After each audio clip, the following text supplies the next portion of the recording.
Racism in Russia appears mainly in the form of negative attitudes and actions by Russians towards people who are not considered ethnically Russian. Traditionally, Russian racism included antisemitism, as well as hostility towards various ethnicities of Caucasus and Central Asia. The director of the Moscow Bureau for Human Rights, Alexander Brod, stated that surveys show xenophobia and other racist expressions are prevalent in 50% of Russians. In 2006, Amnesty International reported that racism in Russia was out of control and estimated the number of Russian neo-Nazis at around 85,000 in 2008. But despite all this, Russia is the second largest immigration receiver after the United States. Russia has also the second highest immigration rate in Eastern Europe after the Czech Republic, while other European countries like Germany and Poland stay very homogeneous with lower openness for immigrants. Public sentiments and politics.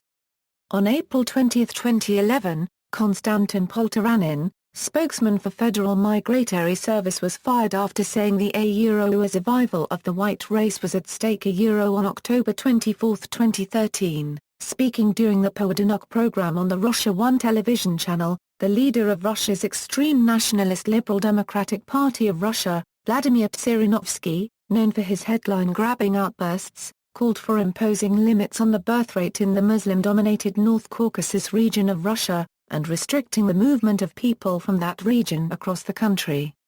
These outbursts occurred shortly after the terrorist attack in Volgograd, which left several Russians dead. Zhirinovsky later apologized for his words.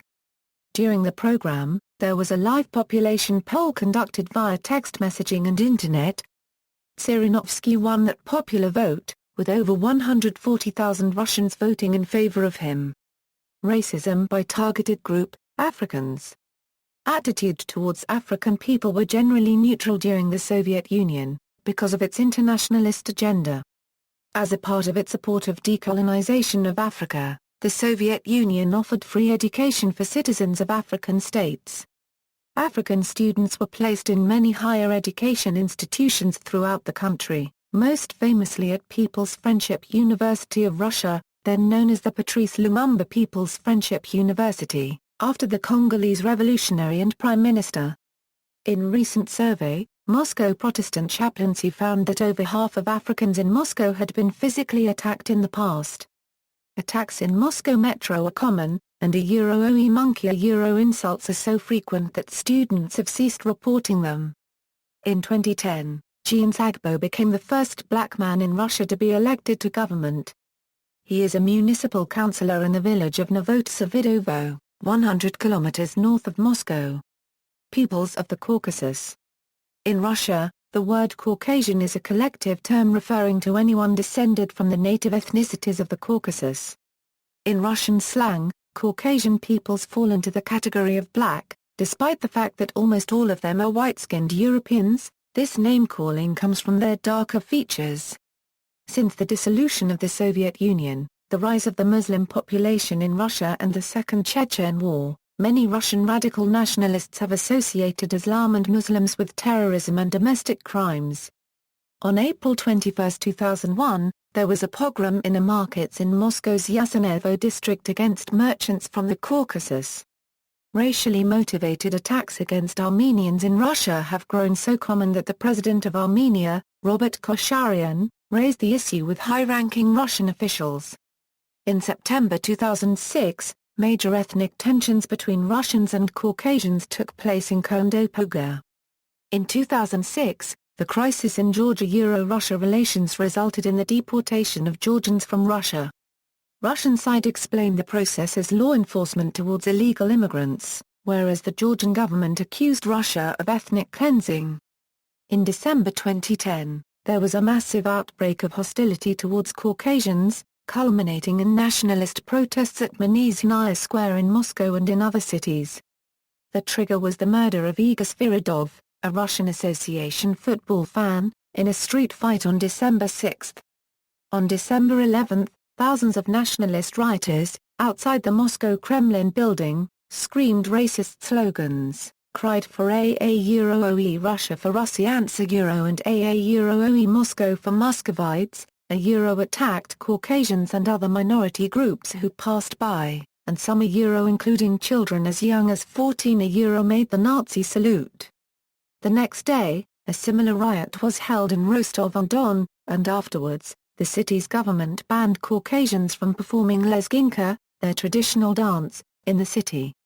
Afterward, the police chief in Moscow said that civil liberties were a hindrance in security and that migration should be restricted. Vladimir Kvatkov, a major Russian nationalist leader of the organization People's Liberation Front of Russia, made the following statement: We Russian nationalists, the initiators of the People's Front, we are telling you that the events of December 11 are the beginning of the revolutionary changes in Russia, the first outbursts of the approaching Russian Revolution. You are the ones who can participate in it. Jews. On January 11, 2006, Alexander Koptsev burst in a Bolshaya synagogue in Moscow and stabbed 8 people with a knife. In March, he was sentenced to 13 years in prison. In 2008, allegations of blood libel appeared in posters in Novosibirsk. The Federation of Jewish Communities of Russia expressed their concern about a rising number of attacks targeting Jews, calling it part of a recent surge in anti-Semitic manifestations in Russia. Association Football. After it was announced that Russia will host 2018 FIFA World Cup, a head of UEFA Fair Monitoring Center, Dr. Rafa Pankowski accused the Russian Football Union of downplaying racist chants in stadiums, saying, Nazi slogans are common in many Russian stadiums. Matches are often interrupted with racist chants aimed at black players. Cameroonian player Andra Copyright Amaga constantly suffered racism while playing for Lokomotiv Moscow. As Zenit St. Petersburg kicked off their 2006-2007 Russian Premier League campaign against visitors Saturn Moscow Oblast, Brazilian footballer Antonio Gar Copyright Dare was received with a chorus of monkey chants at Petrovsky Stadium. In March 2008, black players of French side Marseille including Andra Copyright IU, Charles Cabora Copyright and Ronald Zubar were targeted by fans of Zenit St. Petersburg. Zenit fans were later warned by police in Manchester not to repeat their behaviour ahead of the 2008 UEFA Cup final. Zenit's coach Dick Advocat revealed that when they attempted to sign Mathieu Valbuena, a Frenchman, many fans asked is he a Negro? Also Serge Branco, who played for Krylia Sovetov Samara, accused Zenit staff of racism, saying, each time I play in St. Petersburg I have to listen to racist insults from the stands. Zenit bosses do not do anything about it, which makes me think they are racists too. On August 20, 2010, Peter Odemwingie of Lokomotiv Moscow signed a 3-year contract with Premier League team West Bromwich Albion. Later, photographs showed Lokomotiv Moscow fans celebrating the sale of Odemwingie through the use of racist banners including the image of a banana with text OE thanks West Brom. On March 21, 2011, during a game away at Zenit St. Petersburg, a banana was held by one of the fans near Roberto Carlos of Russian Premier League club Anzi Mokhachkala as the footballer was taking part in a flag-raising ceremony. In June, in a match away at Krylia Sovetov Samara, Roberto Carlos received a pass from the goalkeeper and was about to pass it when a banana was thrown onto the pitch, landing nearby. The 38-year-old Brazilian picked it up and threw it by the sidelines, walking off the field before the final whistle and raising 2 fingers at the stands, indicating this was the second such incident. Lokomotiv Moscow were involved in another incident on March 18, 2012. When a banana was thrown at Anzi Mokhachkala defender Christopher Samba during a match at the Lokomotiv Stadium. In October 2013, during the second half of the match, between Manchester City and CSKA Moscow, Yautura Copyright, a star midfielder for City from Ivory Coast, walked up to the referee, Ovidiu Hatagan, and angrily pointed at CSKA fans making monkey chants and shouting abuse towards him and his black teammates. The game continued and, according to Tura Copyright, so did the abuse. Notable hate crimes. On February 9, 2004, a group of neo-Nazi skinheads stabbed a 9-year-old Tajik girl, Khershada Sultanova, to death in St. Petersburg. In 2006, the St. Petersburg Agency for Journalistic Investigations revealed suspected perpetrators among the members of the Mad Crowd gang. On June 14, 2011, the St. Petersburg City Court sentenced 12 members of the gang led by Alexei Voivodin and Artyom Prokhorenko for their roles in dozens of racist attacks. On December 15, 2008, Artur Rino and Pavel Skakovsky were sentenced to penal labor for 10 years each for the murder of 19 foreigners. They were placed on the list of people banned from entering the United Kingdom, remaining the only Russians on the list. The reason given is that they are OE leaders of a violent gang that beat migrants and posted films of their attacks on the Internet. Considered to be engaging in unacceptable behavior by fomenting serious criminal activity and seeking to provoke others to serious criminal acts, a judge who conducted the trial, Eduard Shevashov, was gunned down on April 12, 2010. 4 days after he added 2 years to the 20-year prison sentence of a member of their gang. Murder of anti-fascist activists. On June 19, 2004, Nikolai Gyrenko, a prominent ethnologist and advisor in 15 ethnic hate crime trials, was shot to death in his St. Petersburg apartment. On June 14, 2011, members of neo-Nazi gang Mad Crowd were sentenced to jail for a number of killings including Gyrenko. On November 13, 2005, murder of Timur Kasharava, a Russian anti-fascist of Georgian descent took place. On August 7, 2007, Alexander Shibalin was sentenced to 12 years in prison for his murder. On January 19, 2009, while leaving a news conference, a human rights lawyer and journalist Stanislav Markelov was gunned down in Moscow. Anastasia Baburova, a journalist for Novaya Gazeta who tried to come to Markelov's assistance, was also shot and killed in the attack.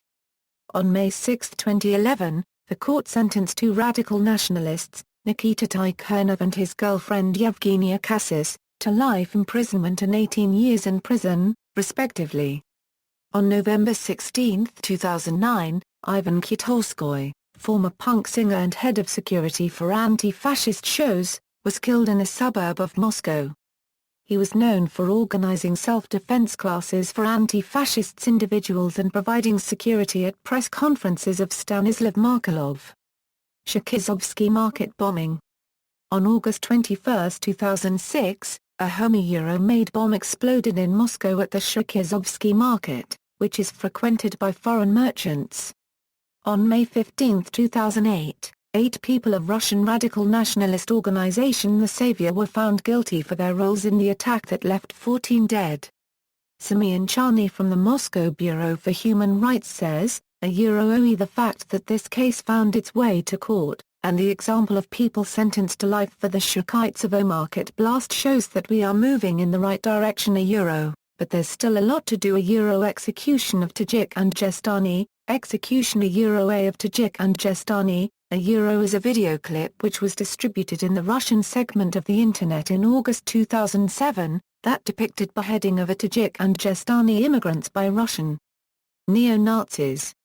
The video sparked active discussions in the Russian media. On March 17, 2008, the District Court of Novgorod ruled the video as extremist, and banned its distribution in the Russian Federation. The video was posted on behalf of the Nazi Party of Russia on the personal LiveJournal blog of Adijan College student Viktor Milnikov. After a few days, he was arrested and later sentenced to 1 year of corrective labor by Moscow court. On June 5, 2008, scenes of decapitation on video were identified as authentic by the Russian Investigation Committee. On the same day, one of the victims on the footage was identified by his relatives as Shamal Odermanov, a native of Jestan. Decline of reported hate crimes. Since 2008, the number of hate crimes in Russia declined.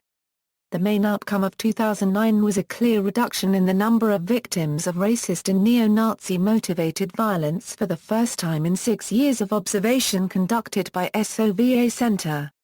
To some extent, credit should go to the law enforcement agencies who suppressed the largest and most aggressive ultra-right groups in the Moscow region in the second half of 2008 and in 2009. However, despite all efforts, xenophobic violence remains alarming in its scope and extends over most of the Russian regions, affecting hundreds of people. The Russian Orthodox Church believes it is vital for Russia to pursue anti-extremist campaign and develop a sustainable strategy. As a result, it has called for immigrants to be given jobs and the opportunity to learn more about Russian culture. In addition, it has called for skinheads to refocus their mission to legally preventing crime and immoral behavior. See also. Notes. References. Further reading. External links. Non-governmental organizations, Racism and Xenophobia Analyses by SOVA Center, Report by Moscow-Helsinki Group, Information on Ethnic Discrimination by Memorial, Multimedia, Intolerance and Discrimination in Today's Russia, a panel discussion at the CSIS, From Russia with Hate, a documentary from Vanguard TV series.